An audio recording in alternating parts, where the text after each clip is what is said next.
आदर के योग्य समस्त बच्चों के माता पिता व अभिभावकगण, आप सबको मेरा सादर प्रणाम। मैं इस चैनल में आप सबका हार्दिक स्वागत और अभिनंदन करता हूँ। मुझे आज बड़ी प्रसन्नता है कि आज मुझे आप लोगों के बीच बच्चों के भविष्य को लेकर के अपने पेरेंटल अनुभव को शेयर करने का मौका मिल रहा है। यद्यपि हम भी अपने पेरेंटल जीवन में अर्थात एज ए अभिभावक हमें भी बहुत सारे उतार चढ़ाव देखने पड़े, लेकिन जब माता पिता के उन गुणों का मैंने अध्ययन किया और खास तौर से जब पिताजी के जो अभिभावकीय क्षमता और गुण था उनका जब मैंने अपने जीवन में उतारा तो मैंने पाया कि एक अच्छा अभिभावक ही एक अच्छा विद्यार्थी बना सकता है, एक अच्छा बच्चा बना सकता है। हमने उसी आधार पर हमने स्वयं को सुधारने का प्रयास किया और स्वयं को निखारा। हमने सोचा कि जब तक हम खुद त्याग नहीं करेंगे बच्चा आगे बढ़ नहीं सकता है। जब तक हम खुद को अनुशासन प्रिय नहीं बनाएंगे बच्चा अनुशासन प्रिय नहीं बनेगा, क्योंकि हम जैसा करेंगे बच्चा वैसा ही करेगा। क्योंकि हर क्रिया के बाद हर बच्चा उसी तरह की प्रतिक्रिया करता है। वह हमेशा अपने सूक्ष्म आंखों से, वह सूक्ष्म क्रियाओं से वह माता पिता के सभी कार्यों को वो देखता रहता है और उसी आधार पर वो आगे की प्रतिक्रिया को करता रहता है। हम इन तमाम बातों को ध्यान में रखा और देखने के बाद हमने अपने आप को सुधार करके एक बेहतर पेरेंट बनाने का प्रयास किया और उस आधार पर हमने अपने बच्चों में इस तरीके का गुण दिया जिसके कारण से आज हमारे बच्चे न केवल वो बुद्धिमान और योग्य छात्र हैं बल्कि एक अच्छा इंसान भी है। मैं चाहता हूं कि मैंने अपने जीवन में जो अनुभव प्राप्त किया उस अनुभव को न विस्तार में करते हुए सूक्ष्म में पॉइंट के रूप में मैं आप सबके बीच में रखूं, ताकि इससे आप सब भी फायदे उठा सकें तथा अपने बच्चों को एक सही मार्गदर्शन दे करके माता पिता का जो दायित्व होता है उसको निर्वहन करने में आप पूरा करेंगे। मान्यवर, हम अच्छी तरह जानते हैं कि शिक्षा एक अमूल्य चीज है और शिक्षा के बगैर मनुष्य का निर्माण होना असंभव है। और इसीलिए हम शिक्षा को प्राथमिकता हम देते हैं और शिक्षा को प्राथमिकता देने की वजह से ही हम सारे पेरेंट्स कहीं न कहीं टेंशनाइज रहते हैं, कहीं न कहीं इस चिंता में रहते हैं कि कैसे हम अपने बच्चों को अच्छी शिक्षा दें ताकि वह अपने जीवन में उच्चतम शिखर को प्राप्त करे, अच्छी कमाई कर सके और अच्छा जीवन निर्वहन कर सके। तो ये हर मानव का, हर मनुष्य का, हर पेरेंट्स की ये इच्छा होती है। आज मैं इन्हीं परिप्रेक्ष्य में आपसे चर्चा करते हुए मैं ये कहूंगा कि जब हम शिक्षा की बात करते हैं, जब हम बच्चों को चाहते हैं कि उज्जवल भविष्य की कामना की बात करते हैं, तो सबसे पहले हमें एज ए पेरेंट्स हमें क्या करना होगा? सबसे पहले तो हमें ये सोचना पड़ेगा कि जो हमारे मन में बच्चों के प्रति जो नकारात्मक सोच है कि बच्चा क्या करेगा, बच्चा कुछ कर पाएगा कि नहीं कर पाएगा, जीवन में आगे बढ़ पाएगा कि नहीं बढ़ पाएगा, इस तरह की जो शंका है इस शंका को मन में हटा देना चाहिए और हमेशा उसकी सकारात्मक जीवन के लिए सोचना चाहिए कि मेरा बेटा या मेरी बेटी जो कुछ भी करेगा वह जीवन में अच्छा करेगा, बेहतर करेगा और सबसे अच्छा करेगा। इस तरह के भाव सबसे पहले आपको दिमाग में रखनी पड़ेगी, सोच बनानी पड़ेगी, जो मैंने अनुभव से प्राप्त किया। दूसरी चीजें, हमेशा अच्छी सोच के साथ हमें बच्चों के पढ़ाई के दिशा में कार्य करना है, न कि चिंता करनी है। तीसरी बात है, घर में आपको सकारात्मक माहौल बनाना पड़ेगा। घर में सकारात्मक माहौल कैसे बनाएंगे? इसके लिए क्या है, जैसे हम क्या करते थे, हम सप्ताह में एक बार हम यज्ञ किया करते थे और यज्ञ के माध्यम से विद्वानों को बुलाते थे। मैं भी अपना विचार देता था, विद्वानों का विचार देता था, जिसके कारण से बच्चों पर उसका सकारात्मक प्रभाव पड़ता था।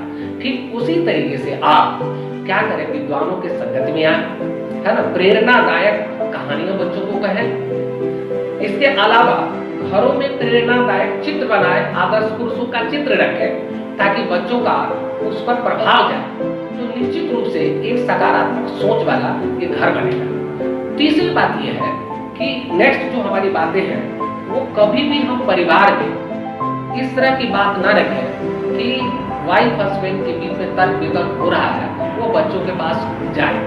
आपके घर में किसी भी तरह की विवाद है, वह अपने तक सीमित रखने का प्रयास करें। अगर ऐसा नहीं करेंगे तो बच्चों पर ये क्या होगा, बुरा प्रभाव जाएगा और बच्चा वो आपकी देखा देखी वही करना शुरू कर जाएगा। हमेशा अपने बड़ों को रिस्पेक्ट करना, अगर आप बड़ों को रिस्पेक्ट करेंगे, निश्चित रूप से बच्चा उसका अनुकरण करेगा, है ना। आप मेडिटेशन करेंगे, निश्चित रूप से बच्चा मेडिटेशन करेगा, है ना। कहने का मतलब कि जैसा आप करेंगे ठीक उसी तरह से वो बच्चा आपके साथ वो काम करना शुरू करेगा। कहने का मतलब ये है कि जो घरेलू विवाद जैसी व्यवस्था है, इसको हमें दूर रखना पड़ेगा अगर बच्चों को हम पढ़ाना चाहते हैं, बच्चों को आगे देखना चाहते हैं तो। क्योंकि ये तभी घरेलू विवाद होता है जब हम एक दूसरे की भावना को कद्र नहीं करते हैं, है ना। अगर पत्नी अपनी पति की भावना को कद्र करे और पत्नी पति को, पति पत्नी की भावना को कद्र करेगा, तो निश्चित रूप से आपके अंदर सामंजस्य होगा और बच्चों पर एक सकारात्मक प्रभाव पड़ेगा। दूसरी बात यह है कि आपका जो नेक्स्ट है कि बच्चों को भोजन, बच्चों का स्वास्थ्य और बच्चों की जो आवश्यक क्रियाएं हैं, आवश्यक सामान है, आवश्यक रिक्वायरमेंट्स है, उसको आपको समय पर पूरा करके देना चाहिए, यानी उसके दिशा में काम करनी है। आपको समय पर उसको स्कूल भेजना है, आपको उसके अनुसार टाइम टेबल एक तैयार करके देना है और उस टाइम टेबल के अनुसार स्ट्रिक्टली आपको फॉलो करना पड़ेगा, तभी बच्चा भी क्या करेगा, उसको फॉलो करेगा। जब भी होमवर्क बच्चा बना रहा हो, उस समय आपको साथ में रहना चाहिए। ऐसा नहीं कि बच्चा होमवर्क तैयार कर रहा है, उस पर टीवी में आप लगे हुए हैं, मोबाइल में लगे हुए हैं, किसी अन्य लोगों से बातों में लगे हुए हैं, जिसके कारण से बच्चा का उस मोबाइल पर प्रभाव पड़ेगा, बच्चा का उस टीवी का प्रभाव पड़ेगा, बच्चा का आप जिन बातों से, जिन लोगों से बात करें उसका प्रभाव पड़ेगा, आपका कोई प्रभाव नहीं पड़ेगा। इसलिए जब बच्चों को आप होमवर्क तैयार कर रहे हैं, उस समय पूरी तरह से फोकस आपकी बच्चों पर होनी चाहिए। अगर आप ट्यूटर के द्वारा करवा रहे हैं, तो ट्यूटर अगर वो होमवर्क तैयार करके कर दिया, तो एक बार रात्रि में जो है उसके साथ मिल करके उसे देखिए कि क्या होमवर्क तैयार किया गया है, स्कूल में क्या बताया गया है, उन तमाम चीजों पर आप एक बार पैनी नजर रखिए। साथ साथ बच्चों के साथ शेयर कीजिए कि क्या टीचर ने कहा, क्या आसपास में कुछ बातें हुई, उसके साथ एक दूसरे से बातचीत कीजिए, शेयरिंग कीजिए। जब आप सोइए तो उसके अंदर वो प्रेरणादायक बहादुर वाली कहानी कहिए, है ना, ताकि उसमें जो है प्रेरणादायक, कभी भूत की कहानी, डर की वाली कहानी कभी मत सुनाई बच्चों के बीच में, है ना। ऐसी कहानी सुनाए जिसके अंदर उससे उत्साह बढ़ता हो, वह जीवन में कुछ करने की तमन्ना रखता हो। तो ये बात आप रखिए पहले, सबसे बड़ी बात होती है।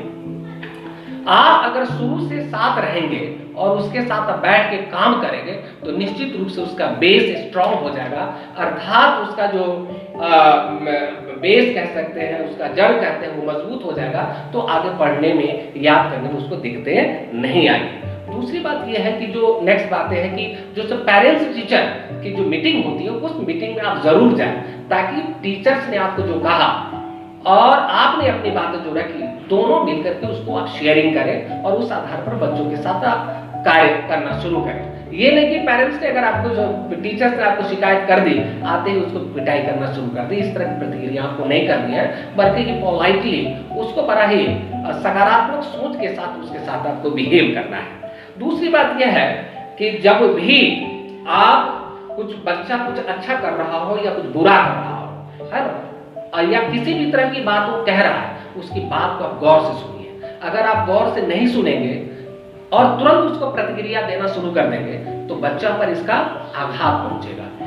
अच्छा कह रहा है तभी उसको मुस्कुरा कर, बुरा कह रहा है तभी मुस्कुरा करके उसकी बात को सुनिए, और जो बुरी बातें हैं उन बातों को आप अपने ढंग से इस तरह से प्रस्तुत करें कि उस पर सकारात्मक प्रभाव पड़े। ये आपका दायित्व बनता है एज ए पेरेंट्स। अगर ये बातें अगर आप करते हैं तो निश्चित रूप से बच्चों पर एक सकारात्मक प्रभाव पड़ेगा। कोई अच्छा काम किया है तो उसको शाबाशी कर दीजिए, कोई बुरा काम किया है तो इसके लिए उस पर तुरंत उस समय डांटना शुरू मत कीजिए, उसी समय मारना मत शुरू कीजिए, उसी समय उसके साथ कोई ऐसी प्रतिक्रिया ना कर दे हलचल जो गलत कदम उठाए। कर गया तो कोई बात नहीं, उस बात को सुनिए आराम से सुनने के बाद एकांत में बुला करके उससे बताइए कि बच्चा इस तरह के अगर करेंगे तो ये प्रॉब्लम हो सकता है, बेटा आप बहुत अच्छे हैं, मेरा बेटा बहुत योग्य है। तो इस तरह की अगर सकारात्मक बातें रखेंगे तो बच्चा आपकी बात को सुनेगा और निश्चित रूप से वो अच्छा काम करेगा, फिर से दोबारा वो गलत नहीं करेगा। अगर उसकी बात को सुनेंगे नहीं और तुरंत प्रतिक्रिया में कोई दूसरा जवाब दे देंगे तो होगा क्या, नेक्स्ट टाइम वो गलत करता चला जाएगा लेकिन वो आपको बताएगा नहीं, फिर वो अपने पेरेंट्स को बताएगा, वो दूसरे अपने फ्रेंड्स को बताएगा, जहां से वो जिसका संगत खराब होता चला जाएगा, अंत में आप पछताना शुरू कर जाएंगे। इसलिए जरूरी होता है कि बच्चा अगर गलत बात भी कहे तो उसको आराम से सुनिए और सुनने के बाद उसको सही ढंग से बहुत अच्छे ढंग से उसका उत्तर देने का प्रयास कीजिए। नेक्स्ट और भी बातें हम आपके सामने रखेंगे कि अगर कई बार क्या होता है कोई सामान खो जाता है, जब खो जाता है तो पेरेंट्स क्या करते हैं, खो जाने पर उसको इतनी भद्दी गालियां देना शुरू करते हैं कि मैं तुम्हारे लिए कमा के लाया हूं, तुम्हारे लिए ऐसे करके लाया हूं। तो ये चीज बहुत बेकार की बात है। अगर खो भी जाएगा तो खो गया तो मिलने वाली तो है नहीं, तो वैसी स्थिति में बच्चों को क्या करें, आप कह दे कि कोई बात नहीं, खो गया तो खो गया, दोबारा आ जाएगा, जो बीत गई वो बात गई, घबराने की कोई जरूरत नहीं, हम है ना बेटा, सारे काम हम करने के लिए हम तैयार हैं। तो जब इस तरह के दीजिएगा तो उसका मनोभाव बढ़ेगा और फिर वह किसी भी तरह को वो खुद ही मैनेज करना शुरू करेगा, खुद को ऐसा महसूस हो जाएगा कि शायद मैंने ये गलत कर दिया है, फिर मुझे बहुत ही प्रिकॉशंस रहने की जरूरत है, और निश्चित रूप से वह फिर से दोबारा गलती वो नहीं कर पाए। कई बार क्या होता है मार्क्स कम बच्चों को आ जाता है, एग्जाम में फेल कर जाता है, उसको लेकर पेरेंट्स जो है तुरंत तुलना करना शुरू कर देते हैं, डांटना शुरू कर देते हैं, मारना शुरू कर देते हैं, कहते हैं तेरे लिए मैं सारा काम कर दिया, तुम्हें पढ़ाने लिखाने के लिए मैंने क्या क्या नहीं किया, मेरी जिंदगी बर्बाद कर दिया, यानी इस तरह के अनेक तरह के ताना देना शुरू कर देते हैं जो बिल्कुल ही गलत है। बच्चा अगर मार्क्स अगर कम आ गया तो क्या हो गया, अगर मान लिया फेल ही कर दिया तो क्या हो गया, आप ऐसी स्थिति में उन्हें माथे पर हाथ फैलाते हुए कोई बेटा नहीं, कोई बेटी नहीं, कोई बात नहीं, फेल हो गया तो क्या हो गया, हो सकता है नेक्स्ट में आप इससे भी बहुत अच्छा कर सकते हैं, है ना, मेरा बेटा बहुत लाजवाब, मेरा बेटा बहुत सुंदर है, मेरा बेटा मेरी बेटी बहुत अच्छी है, बहुत होनहार है, कुछ भी कर सकती है। तो छोटी मोटी चीज के लिए बेटा जो चढ़ता है वही ना गिरता है, तुमने प्रयास किया, कोई बात नहीं, हो गया तो हो गया, आगे तुम और अच्छा कर सकता है। इस तरह की बातें अगर आप रखते हैं बच्चों में तो बच्चों पर एक बड़ा ही सकारात्मक प्रभाव पड़ेगा। और एक चीज और भी बात जो खास तौर से पेरेंट्स क्या करते हैं, बच्चों की जगह जगह उसकी आलोचना करना शुरू करते हैं। ये कहते हैं मेरा बच्चा तो पढ़ता नहीं है, कह कर के थक गया, पढ़ता नहीं, दिन भर मोबाइल में लगा रहता है, दिन कंप्यूटर पे लगा रहता है, दिन भर इधर उधर बच्चों के साथ फ्रेंड्स के साथ लगा रहता है, पढ़ना लिखना बेकार करता है।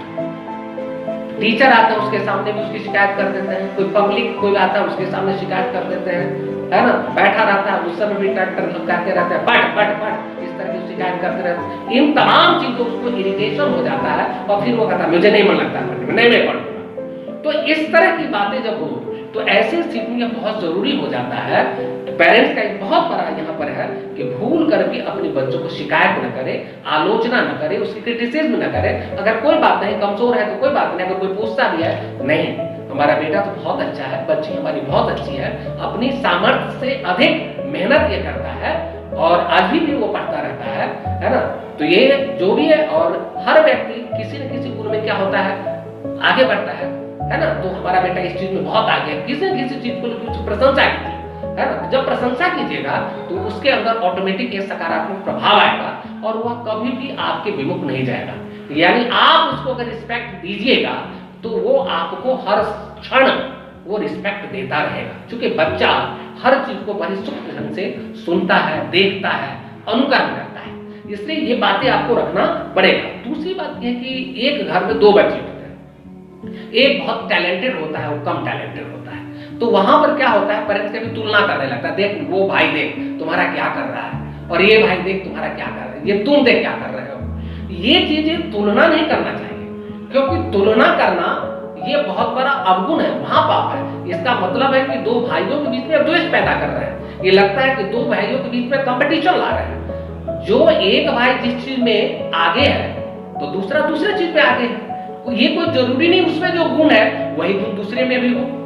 सब में अलग अलग अलौकिक गुण होता है। कोई किस गुणों के लिए जाना जाता है, कोई किस गुणों के लिए जाना जाता है। इसलिए ऐसी स्थिति में तुलना करने की आवश्यकता नहीं है, बल्कि उसको देखना यह है कि कौन सा बच्चा किस गुण में ज्यादा आगे बढ़ रहा है, उसको उसी क्षेत्र में उसको आगे ले जाना है और उसके गुणों को पहचान करके उसके अनुकूल उसके लिए प्रयास करना है, उसके लिए सोचना है। जो बनाना चाहते हैं उसके प्रति आपको पॉजिटिव रेस देनी है, उससे संबंधित जो रिक्वायरमेंट्स को पूरा करना है।